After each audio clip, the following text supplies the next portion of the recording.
So you've had some previous training with Toby? Yes, and I'm sure it's all my fault. Okay. I got him in Germany, and I had a German trainer, and it was group training, and he was rambunctious, and he was under one, and the guy said, you need to get him fixed, because he was just rambunctious. Sure. He followed the rules, and can I walk and show you what their big thing is? Come, over here. Come, sit, down. And their big thing was, this is everything. I'm in control. If he starts to get crazy, if he starts to bark, if he starts to do something crazy, I'm always supposed to do this. Well, then I get bit sometimes. He doesn't do that anymore because I don't do that anymore. Toby's got, I'm gonna say 90% perfect. But the 10% that's bad is bad. Okay. I had just had knee surgery. I've been injured for a while with the military. I'm not as strong as I used to be. I don't have as much strength to control him. He pulls me. Okay. He's like, and I'm like, slow down. I've tried bark collars. I've tried the bark collars for when he barks. And I don't think he noticed it, but I haven't done it consistently. Then I got a zip zapper collar, and oh yeah, the minute that goes on his neck, he's gonna be good. And if he gets up and starts being naughty, I'll give him one little zap like at 10 to 12, and then he's good. Typically, if you would walk into my house, he'd jump on you. Okay. That's his thing. He's a jumper. I understand that one of the traits these dogs have, come here, hey, Toby, sit down, is he will take my hand with his mouth and like lead me. And he's not biting, he's not doing anything, he's like holding, and I'm wondering if he's anxious. I've asked the vet, we go to Your Pet's Wellness, I've only been here since December. Okay. So we're now from a house with a huge backyard to right across the street with a fenced-in poop area like this. So I love that the park is that close. We walk to the park. It's been hard. I haven't done it in 2 weeks. Hey, sit down. At this point, it's 50-50. He'll get in a fight or he won't. I don't know what causes it. Initially, I thought that he didn't like huskies. Or initially, I thought he didn't like golden retrievers. And I'm always really cautious. If I see those dogs, I'll try and redirect him and stuff. And he didn't do this bite or stuff when we lived in Nebraska. I only moved here December 18th. He did not do this stuff in Nebraska. So when I'm walking him to the park, and like you see a homeless person, he gets anxious. You know, and he's like, and he's looking around like this. So I'm anxious because he's anxious. I'm anxious because I'm new in the city too. And then when we get to the park, there's pure joy watching him running and having a great old time and being the best, most beautiful dog in the whole place. And then he'll run and play and he'll have fun with other dogs and they'll run around together and they'll be having a great time. And then all of a sudden, a dog will give him a look or he'll give another dog a look. And it's like it's a stare down. And then all of a sudden, they're engaged in a fight. And I've had a man at the dog park pick up Toby and move him away from the dog, because it wasn't his dog, but he picked up Toby and moved him away. Well, I cannot pick up Toby. He's 70 pounds. Sure. I'm not strong enough. Hey, sit, sit, sit. And see, by the third time he'll listen, which pisses me off, because he used to do it on the second try or the first try. Down, down. And I know he's totally got me wrapped around his paw. I know that it's all my fault, but I cannot have him getting in a fight at the dog park. It scares the heck out of me. It scares other people. I don't want to get sued. I need him to be a good dog. Why is it your fault? Because I'm the bad trainer. When you did your training, what tools did your trainer have you use? What tools? Yeah. In Germany, you couldn't use that prong collar. Oh, really? You couldn't. It was against the law. Really? I have a prong collar. I think the company is a German company. Can't use it. So funny. Yeah, I do have a prong collar. What tools did I use? Nothing but words. What tools have I been trained on is words. Oh, okay. Only words. What tools do I have or have used? I've used the bark collar, Okay. which didn't do anything. Mm-hmm. I have PTSD from my service in Iraq, Mhm. so loud noises really bothers me and it gets me anxious. He will fucking sit at your window, my window, right across the street and bark at every single damn dog that comes in here. Mm-hmm.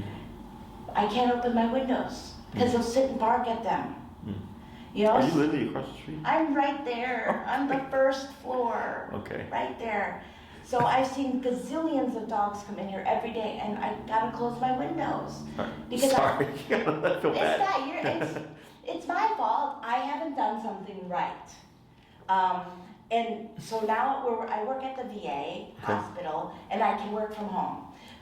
He goes to doggy daycare 3-4 times a week, and we picked him up yesterday. He goes to 2. One is Your Pet's Wellness, and I think he's been good enough that he hasn't gotten into trouble. Toby, sit. See, this is him not listening. Correct. Sit.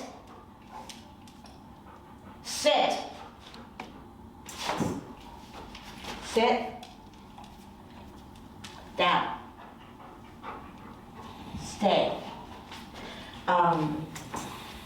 The lady at Lucky Dog is about 4'0". Mm-hmm. And she's like, you have to get Toby training or he can't come back. Mm-hmm. He's a jumper. Mm-hmm. You put him on a leash, he's gonna pull your arm out of joint. She's 4'0", and he's all over her. Sure. At Your Pet's Wellness, there's some bigger people, and they love him, and he's good, and he's got a good personality, and he'll love on you and kiss on you. He's not listening, you know, but this doesn't bother me. This kind of stuff doesn't bother me. It's like if he would see a dog, and it's not like he's gonna run and start biting with the dog. It's that he's gonna pull you or he's gonna pull me, knock and you down. I am not strong enough to handle it. Toby, sit. So what I'm gonna have you do here is instead of telling him sit, bring him in towards. You're gonna stay seated. You're gonna bring him in towards your side. And you're gonna press down with your right hand on his hindquarters to put him in a sitting position, and then pull up with your leash. Okay. And don't say it. Just pull up and press down, like that. And every time Toby gets up, you're not gonna say anything. You're just gonna repeat that. Okay. Anything else? In Kansas, or in Nebraska, I was going to one dog trainer, and he was doing the steps: follow, walk, go around the circle, not necessarily be distracted. It's all about me controlling his neck and stuff like that. Now his foot's on my paw. Does that mean he's trying to be in charge of me? No, it just may be where he's positioned. Okay. His foot's on my paw. You knew what I said. Yes, no worries. But one of the things at that doggy training is they kept him in that a lot. Mm-hmm. Now, I've got one of those at home, and I haven't chosen to use it a lot. I put him in it, and it's fucking barking disaster. Mm-hmm. I have people that live above me. Mm-hmm. It's always been a barking disaster. So, I mean, if you're gonna tell me that's what I gotta do, fine. But I need him not to bark all the time. I need him not, it freaks me out when I have to enter a dog fight and pull my dog off another fighting dog. Mm-hmm. And it's 50-50. So today, my sister took it because I'm still recovering. Mm-hmm. It's only been 2 weeks. And my sister took him to the dog park. He pooped and peed. He ran around. She said he barked at the people that were walking on the sidewalk. Mm-hmm. He always does that, but so do other dogs. And she said, I didn't want him barking that much, so we left. But he didn't get in a fight. But I'll tell you what, If we took him next time, he might get in a fight. So I have absolutely no confidence in taking him to the dog park. Okay. Do you know what I mean? Mm-hmm. And I do work, and so there's a couple days a week that I want to go to work. And either I can leave him at home, but I really like taking him to the dog daycares so that he can be full of energy and come home and go right to sleep. Because I need that too. I need him not to be excited and over energetic because it riles me up. I initially wanted him to be A service dog. a service dog. Yeah. And then he's never been good enough. Sure. And the service dog people don't want to take a dog that you have. They want to take a new dog, a puppy, and train it up. Mm-hmm. They don't want to fix your mistakes. I see. So, Sure. Okay. The good news is there's answers. Okay. The problem is always, is it an answer the owner's willing to accept? In your case, this is a mild case to easy case, in my opinion. Okay. So when it comes to dog park stuff, we're gonna leave that as a variable for now. Okay.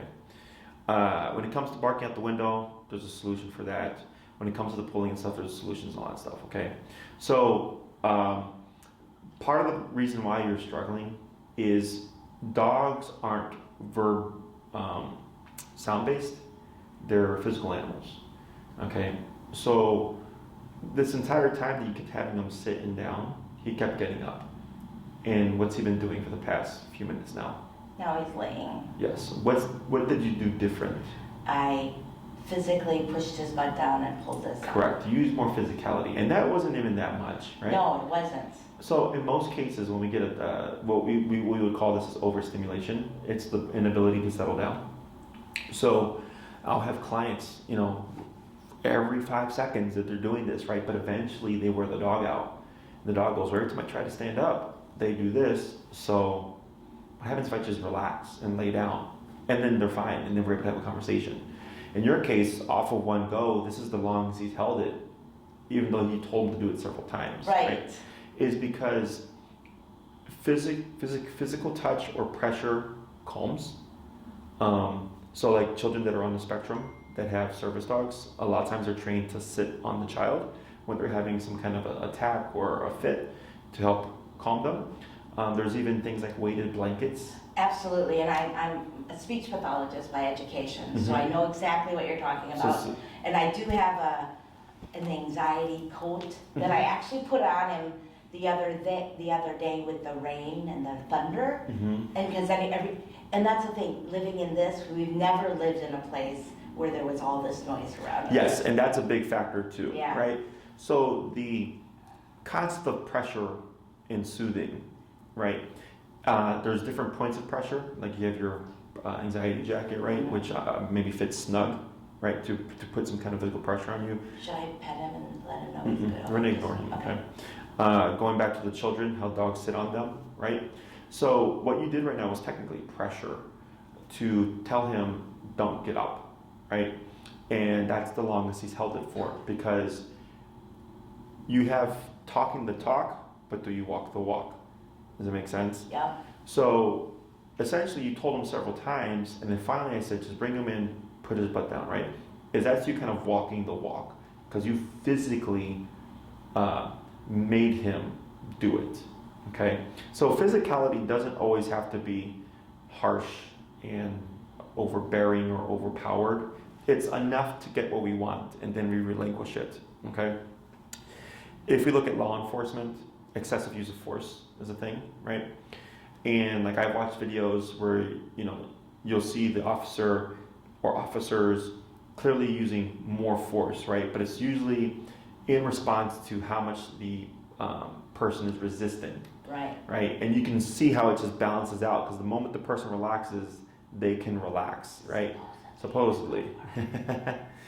Dogs are very much in that world. So if we put too much pressure on a dog, we can cause panic. Okay, same thing for a human. If a human, let's say, if I 100% believe that I did not do anything wrong and I'm being forced to do something, I'm going to panic, I'm going to fight more, because I'm thinking, hey, I didn't do anything wrong, right? As opposed to someone who did do something wrong and just is resisting for the sake of resisting. So same thing for dogs, is if we put too much pressure on them, then we get an overreaction, okay? I see this or hear this a lot at vet clinics when they get a dog that's aggressive or being defensive because they're panicked about the environment. So they have like 3 or 4 vet techs come in and pile on top of the dog so that they can like give them their shot or something. But now the dog is freaking out even more because it's an excessive use of force, right? So, and I've gone with clients on vet visits to work with the dog through things, and they're like, man, that was so much different than when it's just the vet techs. I go, yeah, because the dog and me are having a conversation. I understand the dog is panicked. They don't understand the environment, but I understand that I have to control the dog. So as soon as I get what I need, I relax to let the dog know they can relax. It's a two-way street, right? So when you have a good understanding of pressure and how it works, the conversation is very clear, okay? And dogs are fair animals. I mean, wow. Like Yeah, you just literally did it once, and he's been just sitting there calmly, right? But when you go sit down. And I'm like right in his face thinking he understands I'm being more serious. No, so problem is, one, just listen to the energy. Sit down, right? Just the abrasiveness to Right. it. Because he does not understand what these words mean. He is creating an association of what he should do in response to these words, right? So when you start increasing that energy, I mean, imagine if someone was talking to you that way. How would you feel? I'd back off. And, right? Yeah. It makes you feel uncomfortable. But then you add in this. And this is a prime way to, in my opinion, get bit. Now, if he were to nip or bite, right? That's not aggression. What is that? I don't know. It's a correction. A correction to the other person? To you. Oh. To whomever. Okay. Right? So if I went up to his face to do that and say sit and he bit me in the face, that's a correction.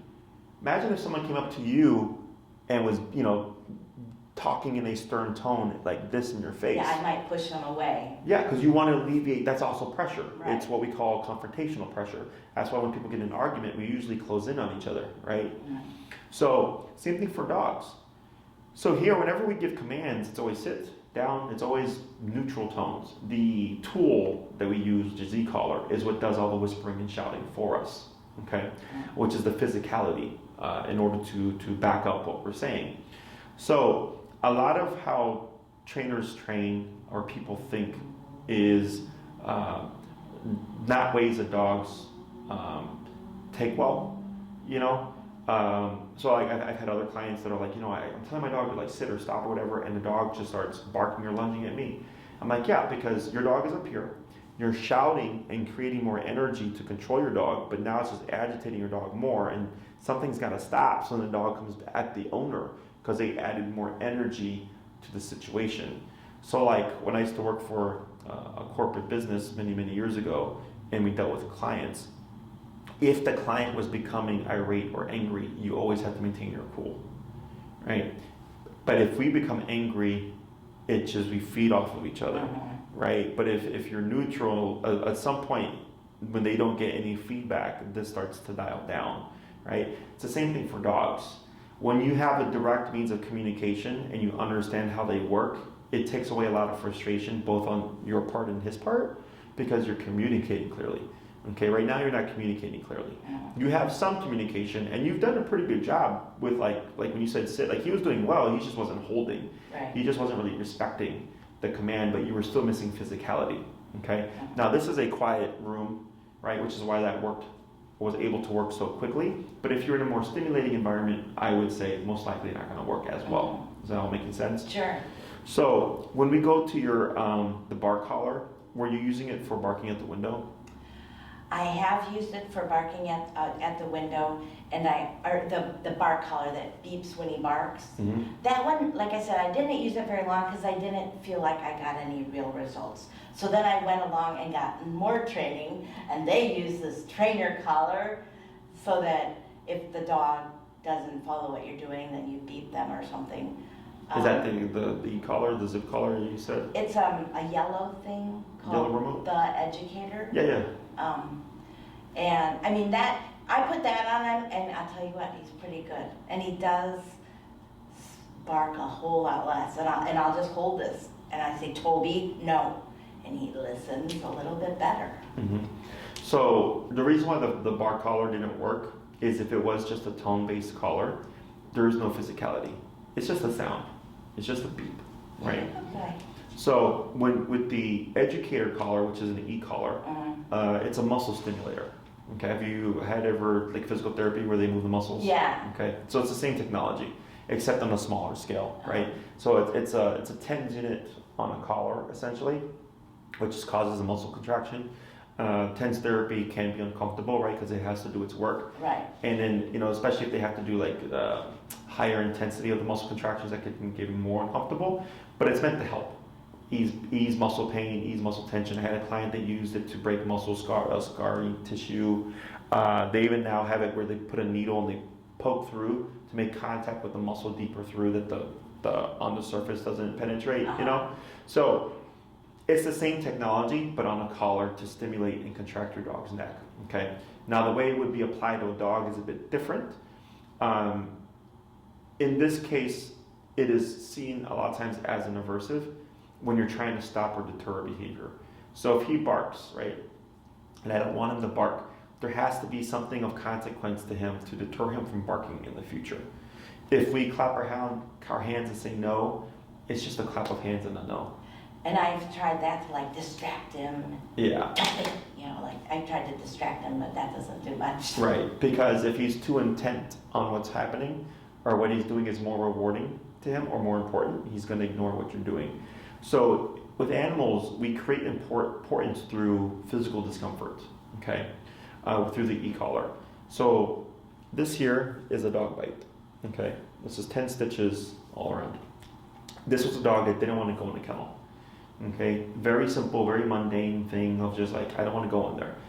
That carried a very harsh consequence, right?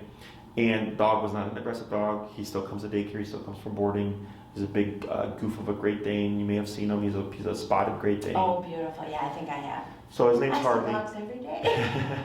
His name's Hartley. But he had never been in the kennel before.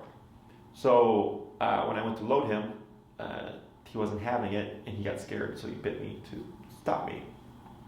So logically, as a human, we would think, well, wow, that's a bit much. But in his world, it was appropriate, right? So dogs don't think like we do. So the e-collar is what I like to call a bite on the button, depending on how you teach it. It can be used to shape things, shape your heel, shape the sit, shape the down, shape a recall, but it can also be used to stop things, stop barking out a window, stop jumping on people, stop whining, okay? But it all depends on how you layer it to the dog and then how you're planning on applying it in the situation, okay? So technically speaking, when you sat down and you kept getting up, right? If you tapped him on the collar, he would potentially stop all that and just lay down because you told him you can't do that, right? In the absence of the collar, we replaced it with this, and that so far has gotten us all of this, right? So when it comes to the collar being an on or off and the dog's behavior changing, that's completely normal. It's what's called opportunistic behavior. Do you drive? Mm-hmm. Do you ever go on the expressway? Do you go the speed limit? Most people don't, right? You see a squad car, what happens? Slow down. Right? You pass the squad car, what happens? You make sure you look at the speedometer and make sure you're going the speed limit. Yeah. And then once you pass them, you might speed up again, right? That's opportunistic behavior, okay? At least on the expressway, if there's no cop car, like there's no cameras that spy on us, right? You can get away with stuff. But the moment you see the authority figure, we adjust our behavior, and then once we're clear, look, you're gone, cool, I can speed back up again, right? It's an instinctual behavior, all animals do it. It's actually a part of survival instinct, okay? So if there's a pond of water and there's an alligator in the water, and the animals around the pond are aware of this, they don't drink water. But if they see that threat leave, they come in and drink water. When the threat comes back, they leave. Mm-hmm. Okay, it's opportunistic behavior. Dogs obviously have this instinct as well. So when that collar is on, imagine there's a cop on a collar, your dog's going to behave better. But then when you remove it, your dog's going to press the boundaries. Okay, so typically with e-collar, I tell people, and if he stands up, this is okay. If he ends up standing up, you'll pull up and then press down.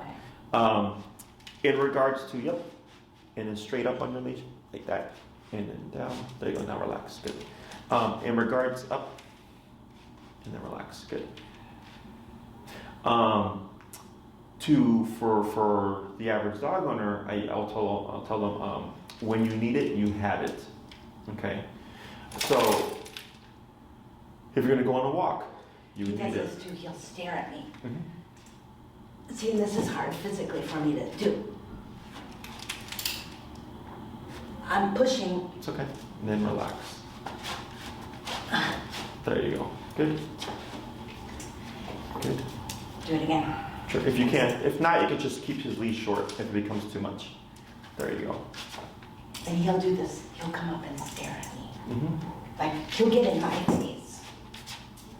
There you go. Good. So when it comes to when you have to have the collar on, is when you need it, right? When you go for a walk, if guests are coming over, if you're taking them to the clinic and maybe he's going to get very excited, blah, blah, blah, blah, right? Because it gives you the ability to correct him with minimal effort, but then also he should naturally keep himself more so in check, knowing that you have, there's threat of consequence, okay? So that's not really anything on the training or the fault of anyone. That's just how it is. So like I get clients that are dead on training, like they're very good owners and they follow through, and they're in the same position where if they go on the walk they need the collar and this and that, because you can't account for life. You can't account for someone's dog being off leash or like somebody else's bad behavior. yeah, right. So that allows you to adapt to the environment. But then once you're home, if your dog is a good dog, you would then remove your collar. But then it's, well, what happens when there's stimuli outside my window? If you use your e-collar, unfortunately, when you remove it, the dog's going to go back to being reactive out the window, right? So we use what's called a bonker. It's just a rolled up towel, and you can use rubber bands or hair bands to keep its shape, and you literally bonk the dog, okay? To correct them, because there has to be consequence, right? And consequence isn't timeout. Consequence isn't redirecting them. Consequence isn't shouting at them. Consequence would be another dog biting him. So we're trying to recreate that as best we can with being humans, right? So the e-collar is the most effective and efficient way. Press a button, on or off leash, I have contact, right? But that's not always going to be on 24/7. Right. So that's why that bonker comes into play. Because then if you don't have the e-collar on him and he decides I'm going to bark out the window, you can still bite him, so to speak. And you do it in the face? Anywhere. Okay. Okay. I have some videos that I can send Maria. I typically don't because it's training stuff, but because you live right across the street and your dog is barking at our daycare dogs, I'm going to give you some free information there. But I'll have Maria forward you. It's 3 videos: how to make one, how to use one, and one of a trainer actively using the bonker. So you see just how intense he corrects the dog. It's actually a puppy. It's like a 6-month-old puppy. Because remember, dogs bite each other. Okay, so it's not going to match the intensity of a dog bite, but a lot of the times it is a very effective tool. And you would only use it for like stuff you don't want him to do, which, for example, barking out the window, because it is inside your home. Otherwise, if someone saw you bonking your dog, they probably think, "What the hell are you doing?" You know, and all that other nonsense.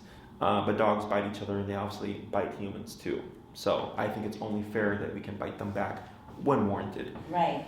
I watched the video that you had online about this dog biting another dog, and then all the people standing around trying to pull the dog apart. Mm-hmm. It was horrible. Yeah, it was not good. I know what you're talking about with the golden retriever. Horrible, and I was like, holy shit, what if Toby gets into a fight like that and clamps down? Like I said, I am not strong enough to pick him up and pull him away, and I'm like, holy shit, that poor dog that got hurt. I don't think Toby's that mean or anything, but that dog probably didn't, the parents of that dog didn't think he was that mean. He just got reacted. You know? Yeah, and there's a lot of variables that come into play, you know, because it's hard for us to think that our dog could do that, because we see dogs, you know, domesticated animals, but they're still animals, right? Is any dog with a mouth and teeth can bite, is what I tell everybody. So like, for instance, that Great Dane, every time I tell that story, everybody's they're like, Great Danes are gentle giants. I'm like, they can still fucking bite. They got a mouth and teeth, don't they? Mm-hmm. So, but it's hard for us to imagine that would happen, right? Now, just like for some humans, like some of us are more inclined to be physically confrontational, and some of us are very much less inclined, right? Dogs are the same way. So if we have a dog that's less inclined, like they could be attacked and they still won't defend themselves. But there's other dogs, you give them the wrong slightest look, they're 100% in, right? So it just depends on the dog that we're dealing with. And I've never seen another dog do it. I've had dogs in my life. This is the biggest dog I've ever had. Mm-hmm. But he'll give a dog a stare down, Mm-hmm. and I'm like, ooh, immediately I come over and I put the leash on and we start walking out. Mm-hmm. That's my reactiveness. And it's the safest at the moment reaction that you have because you're removing them from potential confrontation, Mm-hmm. right? So why that's happening, I would have to see the situation. Sometimes when dogs are playing, the overstimulation goes over the top and then it triggers into a scuffle, which can look worse than it is. Because, we see teeth and growling and snapping and we're like, oh my God, but to them it's just like a little tiff, So when it comes to like how we would approach this, I'm assuming obviously leash pulling is one thing you want to address, right? And right now I'm doing all the talking. Heel. Yeah. Heel. You shouldn't have to say much. Like earlier he got up, right? And you made him sit down 6 to 8 times. But since then he's been sitting still, right? But that's the follow through. So then he's like, all right, well, Mom, he's like, I can keep trying to get up. Is it really worth it? Because Mom just keeps going at it, right? So this is a little bit more difficult because you're having to compensate for the fact that all you have is your leash in your hands. Ecollar would make it much more direct and straightforward and less work on you, okay? And you don't say anything. Yes, so right now, the reason why we didn't say anything is, what did you want him to do? I wanted him to sit. Okay. What's a simpler way of looking at it? Because technically he's not sitting right now. Right. What is he doing? He's laying. Which would be, what kind of mental state? Relaxed. Relaxed. So he looks relaxed right now, but I hear the door, maybe somebody will come by. We'll see how he reacts. I've got him protected, so he won't go anywhere. And if he gets up, it's because there is an external stimuli, right? But if you repeated this process, you're essentially telling him that has nothing to do with you, be relaxed. So what looked like a sit was really go into a relaxed state, okay? So obedience and behavior are different in the sense that you were saying sit and down, but he kept getting up. Right? I didn't have you say anything. I had you become more direct using physicality. And I got the result that you're trying to achieve with sitting down. Does that make sense?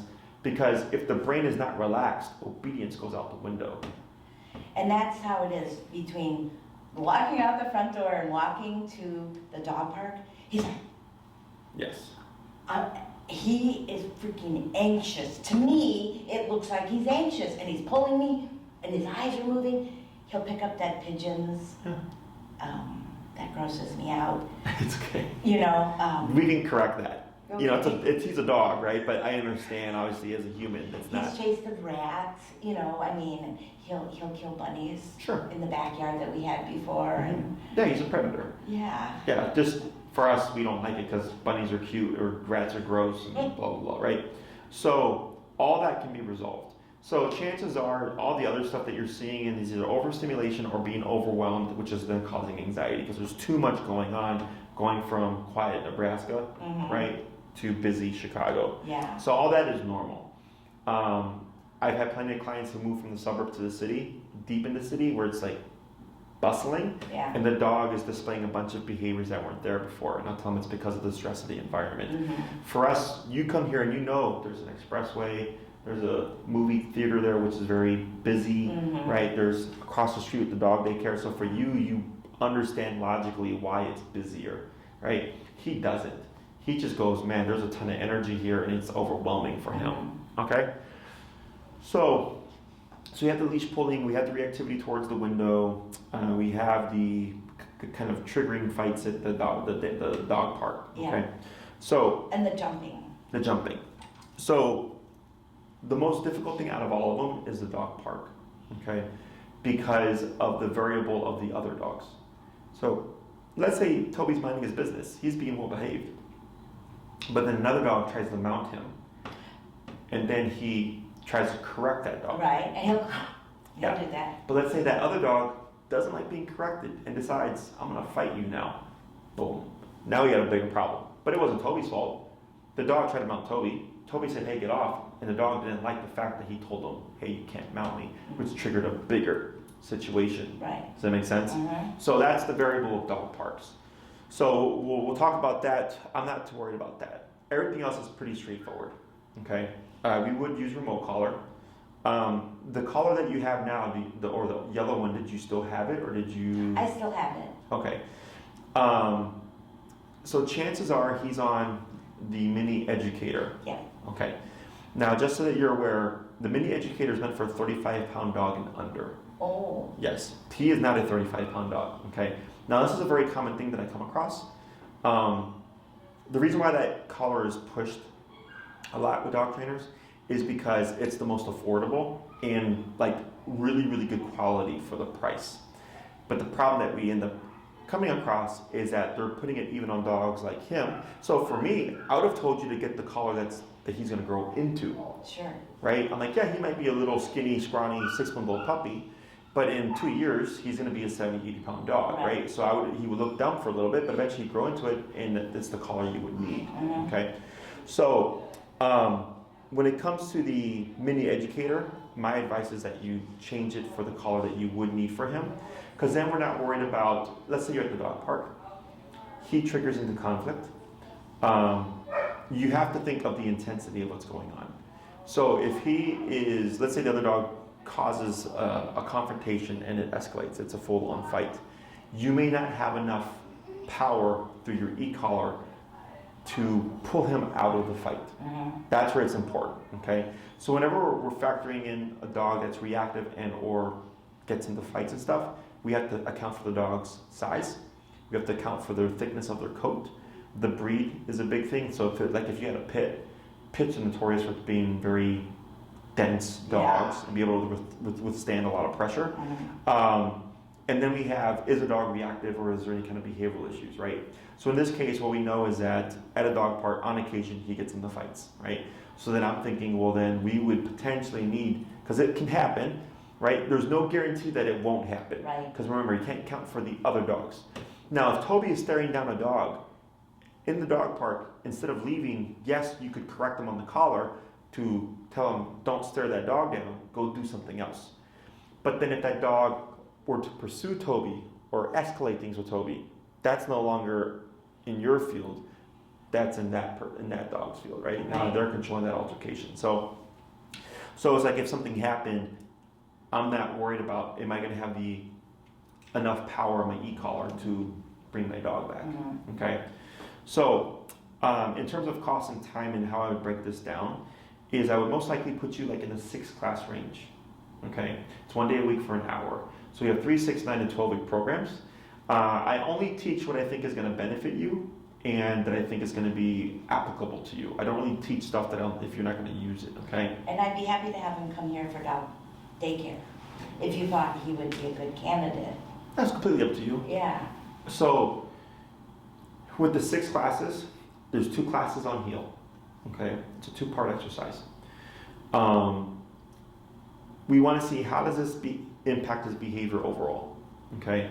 So the reason why heel is so important is because most people walk their dogs 3 times a day, 7 days a week, right? Especially if you don't have access to a yard and stuff. So that's 3 times a day, 7 days a week, you're getting to practice structure with your e-collar, okay? And what happens is, because there's regular structure now, it can impact how a dog behaves overall. So we tend to target the problems, jumping on people, barking out the window, pulling, right? But a lot of that stuff is because of lack of consistent structure. Humans, we have consistent structure. Traffic lights, green is go, yellow is slow, red is stop. That is the same no matter where you go within the United States. Imagine if it was different from city to city or state to state, right? Like, should this green mean stop or go in this city, right? Accidents would happen all over the place because it's inconsistent. So keeping it consistent makes it very easy for you to go from one state to another state, city, town, and know those laws are the same. We can gamble that running a red light is against the law no matter where you are, right? You're either going to get caught then or another time. Exactly, right? So that consistency allows us to just have a civilized society, right? So that's the same thing for your dog. There has to be consistent structure to keep him in this kind of, controlled state where he's like, okay, like there's rules and there's boundaries and there's consequence, right? So sometimes when dealing with stuff like, let's say, barking out the window, some of that can be resolved through regular structure. So if a dog is more so on alert all the time, that's what I would say is a dog that's unable to settle. So they're constantly on edge, barking at every little thing. When you practice regular structure, a lot of times it calms the brain down, right? Just like this here. You've only had to address him twice so far with physicality. So the more you start being this person and applying these physical consequences, the more he starts to be in this mental state, okay? So then if he's more in this state, well then barking out the window isn't a thing anymore because he's more calm and passive. Because barking out the window isn't the problem, right? Part of the problem is the stimuli, but the other problem can be if your dog is overstimulated or unable to settle in the house, then you're going to get constant barking. But if he's in this state, then there's nothing to feel barking. Right. Does that make sense? So, and if that doesn't work, which can happen, then we have to correct the behavior itself to teach them, hey, barking out the window at the dogs across the street is not a thing that you want to do. Mm-hmm. And that's where physical consequence comes into play. So have you ever touched a hot stove before? Would you do it again? You try not to. Right, yeah, you're more cautious, right? Like when I'm cooking, I need to be more careful. And it sucked. It's the same thing for dogs. You know, growing up, I was raised old school. I was spanked. So spanking, it hurt, but the intention wasn't to hurt me, right? And that's a thing that people have a hard time with dogs. Because like, well, I don't want to hurt my dog. I'm like, well, neither do I. But dogs bite each other, so it's perfectly fine.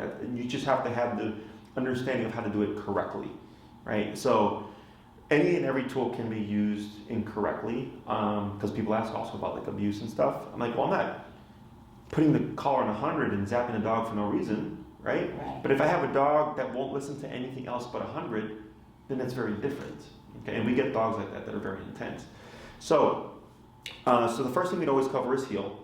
What does that resolve? So then if you're like, hey Jesse, in the third class, you're like, man, his barking out the window, 60% better. And I go, great. Everything that we did the past couple of weeks resolved 60% of that, right? How do you feel about the last 40%? Oh, it's fine, because now he's only barking at people, like they come up to my door or something, right? And you like the security. Mm-hmm. Then I go, great, then you don't need to do anything, you want that. Or if you decide like, no, like he's still, that's too much barking for me, I want to make it less. Then we talk about the rules that you want to put on that and how do we address it, okay?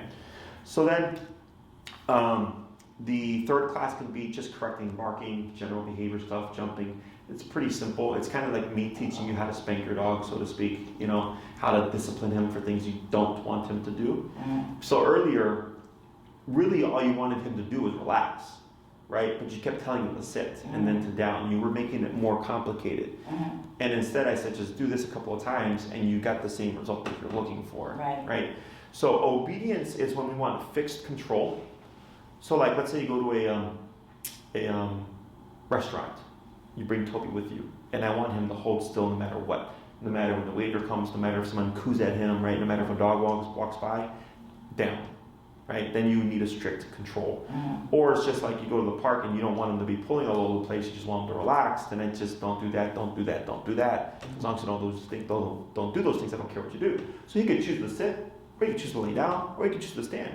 But he's not as long as I'm not getting my arm pulled apart. Exactly, right? So it's more relaxed. So that's more of a behavioral approach. Mm-hmm. So 2 on heel, a third class on consequence and how to discipline. The fourth class, we can talk about the behavioral stuff like at the dog park. Now the reason why I said that's a variable is if you go there and you may find that because of all the discipline that Toby is now better behaved at the dog park because structure, rules. So imagine if we have a child who's raised with boundaries and they're put into a kindergarten class, whatever, right? They're going to be respectful within that setting because they're already trained, or not trained, but taught that at home, right? But if we have a child who receives no discipline at home, no structure at home, and then you put them into a kindergarten class, it's not the same. Exactly. It's the same thing for your dog, right? If you're practicing structure outside, you know, and in the home, and they go to the dog park, you get that kind of dog in existence. But then if you get a dog who, and not that you've not tried, you've just not had the right information, you get what you're getting now, okay? So let's say you get Toby to a good place where you feel like you have the capacity to take him. We can't account for the other dogs there, okay? Now, if your intention of taking Toby to the dog park is to burn off energy, or because you think he needs it and or wants it, that's incorrect. Okay, it's not necessary. What he needs is the structure that I'm talking about, rules and boundaries, exercise. So if you take him on a couple of 20-minute walks a day, it's pretty good. A roof over his head, food in his belly, that's what he needs. Okay? He doesn't need to run around with his tongue flapping going, No. I'm a happy dog. That makes you feel good. It does. Okay?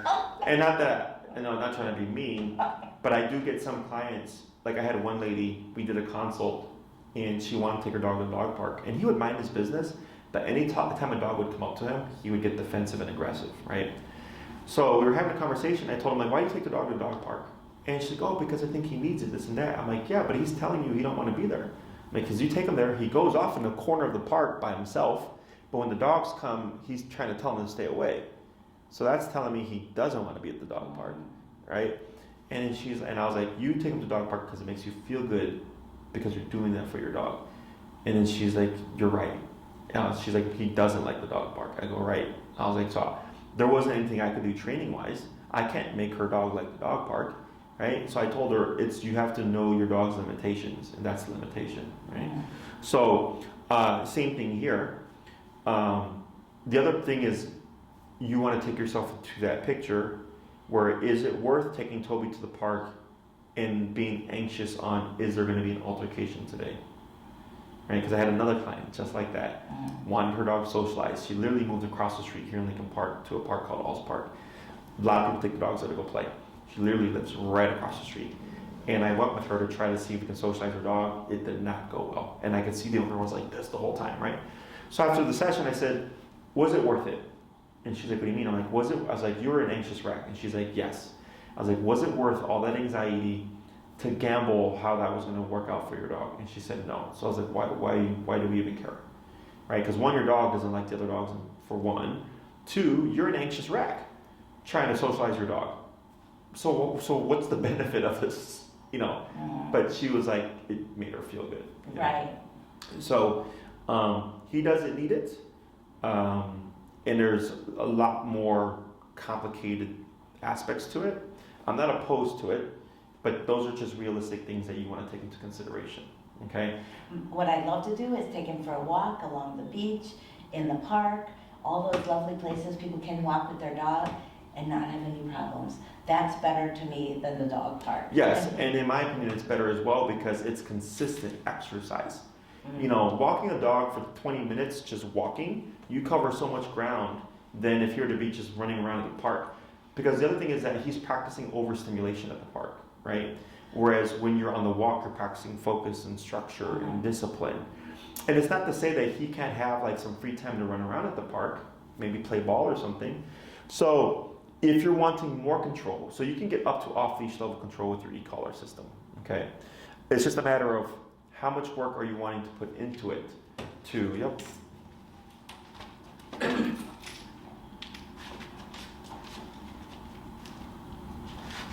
There you go. Should I lay down? No, just relax. And then what you can do next time is if he gets up, pull him in towards you so you don't have to do so much work.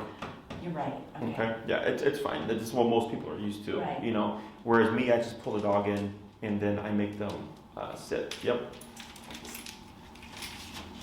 Like that. Yep. See, this makes me feel like I'm there, Mom. Because he wants to do something, but I want him to be relaxed. And then he's going to stare at me and make me feel guilty. You know what I mean? Yeah. And he does that because if he's done it in the past and they garnish him a response, he essentially trained you. Right? So if you're wanting more control, like recall and all that stuff, so that you have the ability to take him off leash at a park or something, we can get you there as well, but then that would potentially be a longer program. Right. Okay. So with 6 classes, there you go, like that, perfect. So 2 on heel, 1 on correcting behaviors, a 4th on socialization. Now what's more realistic is, let's say you have a friend with a dog, and you want to learn how do I introduce him to another dog. That is more realistic because you would see that dog on a regular basis, right? It's whereas dogs at the dog park are more random. Does that make sense? So if you have a friend who has a dog and it's like you want to learn how to socialize him with that dog, so it's more of a controlled environment type of deal, much more realistic, okay? And then classes 5 and 6 could be recall, which is common called. So even within 6 classes, we can achieve a lot of stuff, but you of course are a big part of that training. So if we teach you stuff and it's like, oh, I didn't do any of my homework, well, obviously we're not gonna get you anywhere, right? Now, one thing I've come to learn, so like a week ago, I had another client, same thing as you, we're at fault, we didn't do the training, blah, blah, blah, all right? So I asked them, what kind of training did you do? Like, oh, we did treat-based training. And I said, did you ever get success with it? And they're like, not really. I'm like, then it wasn't you that failed, it was the training that failed you.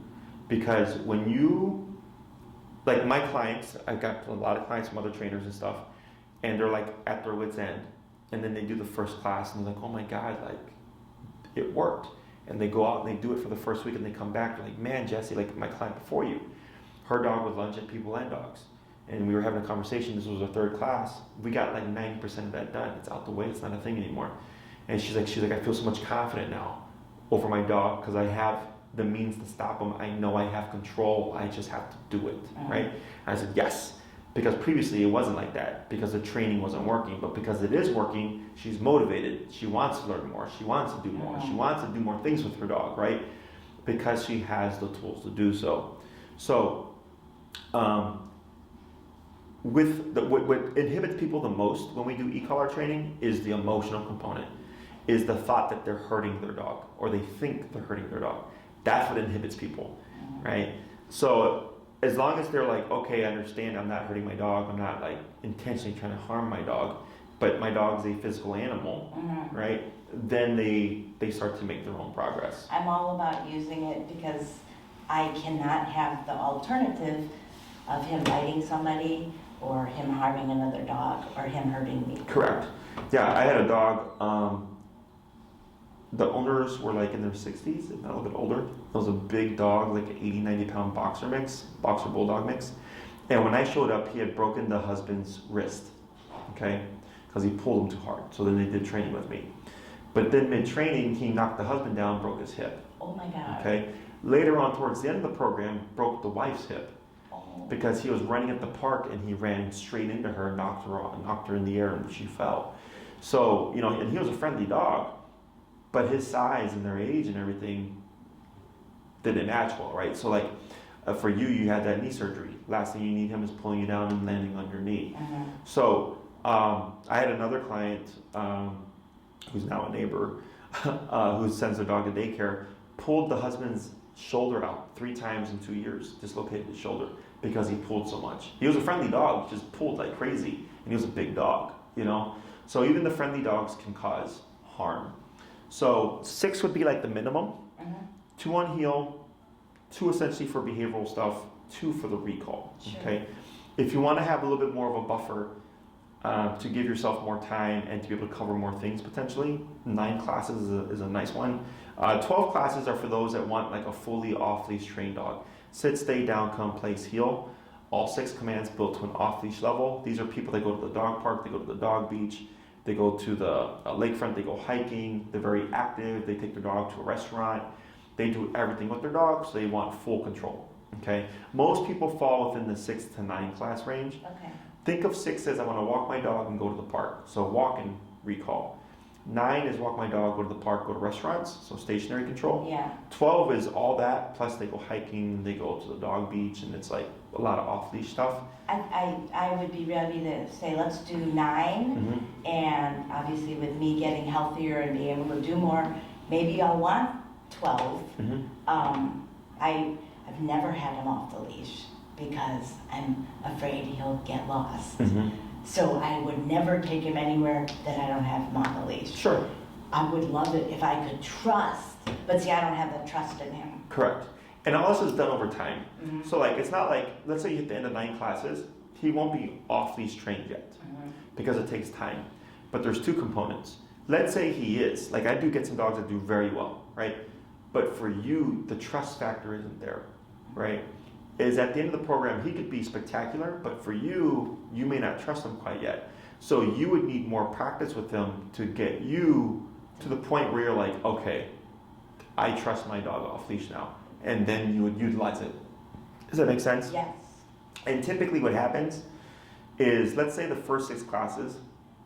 We get all the stuff that we need to get done. The pulling, the barking, all the important stuff, right? Because the rest is like icing on the cake.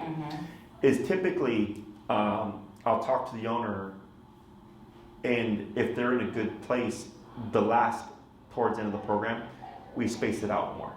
Sure. To give you more time in between classes to get more practice in. Because you can intend to practice every day, but the weather is shitty. So you don't get to practice every day. It's like, like you would. Yeah. Or life happens. Because if you're trying to get to off-leash control, it requires more effort because you have to go to the park. So you have to get in your car, drive to the park, put them on the long leash, hope that there's distractions to practice with, right? So it's a little bit more, it requires more work. Whereas the other stuff, I mean, if you walk your dog every day, 3 times a day, you practice every day, 3 times a day. Okay. So the off-leash stuff tends to take longer. So I tend to space out the last classes to give you plenty of time, okay? Question so far? I'm in. I also think I should probably have him come here because your people know how to be at a dog daycare. Whereas maybe the people at the other dog daycare don't have as much knowledge and they're not participating in good training or taking care of him. They're here already? Yeah. Okay, it's okay. It's 3:26. Okay, just have them wait in the. They're on the training floor. Oh, they're on the floor? Yeah, we moved check and so they're. It's clear? Okay, cool. Then I'll be there in a few minutes. Oh, no worries. So, so when it comes to daycare, you would just show up with your tools and we reinforce it here. So it's not a free-for-all. So like today is a quiet day because it's Sunday, but we'll have 60 dogs here and it's still just as quiet. I know. Yeah. You don't hear any barking in here, and then when they take them out to go right out there, they're quiet. Yeah. So he'd be more than welcome to join for daycare. You don't have to do training to utilize the daycare. Okay. Okay. If you did the training, it's just my staff would reinforce the training. Right, and that's important to me because, like I said, this little gal and she's 60 something, and she's called him a damn motherfucker. What's he gonna do to me today? Oh, really? But I dropped him off. Oh, wow, it's pretty harsh. Yeah, and so I can't take him there because he's gonna hurt her. Yeah, I mean, clearly there's some. And she's angry, so she's gonna have a feeling of what's he gonna do today? So that might not be a good fit. We have dogs that are way worse that come here. Okay, so Right. yeah, so I'm not worried about it. So you can email either Maria and she will put you in contact with my staff because Maria handles just my calendar and then my staff here handles the daycare and stuff. Okay, and you'd most likely be in contact with Elizabeth, who's my girlfriend, and she's the one that's like onboarding new clients and stuff. Okay. So you're welcome to start as soon as you're ready. Don't need to be a client already to begin using our facility. Okay. In the form that you would have to fill out, it'll say like, do we have permission to use like a prong collar and an e-collar? You say yes to that. My staff knows they can do what they need to do in order to keep him like this. Good behavior. Yeah. And then once you begin training, you would just bring him with the system and his tool, and then they would begin How much is reinforce it. that? For what? The collar. The collar, so the one that he would need is because of the shipping stuff. My girlfriend just told me what it was called the other day. How everything's backed up. I forgot. You know what I'm talking about, right? Yeah, food shortages, Right. It's the same thing with e-collars. Is you can't find the e-collar that he needs right now on the internet. Like everybody is sold out. Oh my God. Okay? I do. So what I ended up doing was I bought the pieces. We have the remote, the collar, and the charger. They're all bought individually, right? So I can sell it to a client as a set. But you wouldn't get, because it normally comes with a case. So you don't get all the extra stuff, Right. but you get the system, and it's cheaper than buying everything individually. Okay. So that one runs about, I believe, all in $330-ish with tax. Okay. They last for years. I had mine for like 10 years before I had to replace them. Oh, cool. The most common thing is the battery may give because it's a rechargeable lithium battery, like a cell phone. So you can either order the battery and place it yourself, and or send it to the company, and they will replace the battery for you and send it back for some small fee. Okay. So I'm in. I'll go home and go on the line and tell Maria that I want to get 9 classes set up, and I'd also like to have him come to doggy daycare. And then she'll give you the information for the doggy daycare, which is separate. And the other thing is, people tell me he sleeps in bed with me. That's not a problem. people say, oh, he thinks he's equal. No, it's not a problem. Okay. If you said, keep him on the ground, I would listen to you. No. So the reason why that's the old school thing, like don't let your dog walk out in front of you, don't let your dog eat first, don't let your dog on the bed. Now, let's say he was being territorial over your bed from you. Oh, he'll growl at me sometimes. Mm. If, I get 10% of the bed, he gets 90. Okay, so that's different. Okay, because now there's conflict there. But if there wasn't any conflict, like I have another client who, when she's in the bed with the dog, the boyfriend can't come in. She has to kick the dog off, then the boyfriend gets in, right? Okay. That's where there's a problem now, right? But a lot of times it doesn't impact. The problem is if you don't have physical consequence to balance out the affection, then we get issues. Right. Okay. Pretty much if I go underneath the sheets and start moving my legs to make him move, he'll get off. Yeah. So there's ways to address that, but if it was a problem, it would. I would know it. Yeah. Okay. So I'm not too worried about that. So yeah, you can tell Maria, and then just so that you know, we don't prorate classes.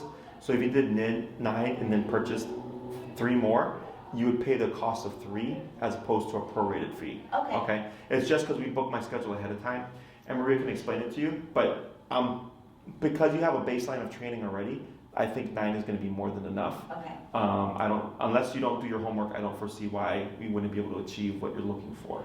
I would, with the collar and you showing me what to do, I'll be able to walk more. Yes. Because right now it's just scary. Sure. No, I for mean, sure. Even coming over here, he did that once. He gave me a good lunge, but For I sure. got him to relax. So. Yeah. All right. So if you have any other questions, feel free to ask Maria, and then she'll get in contact with you, and then she'll put you in contact with my staff as well, Okay. and they can help you get situated and everything. All right. Thank Okay. you. Awesome. I've learned a lot. Glad to hear it. Yeah, I have. I like to think I know what I'm talking about.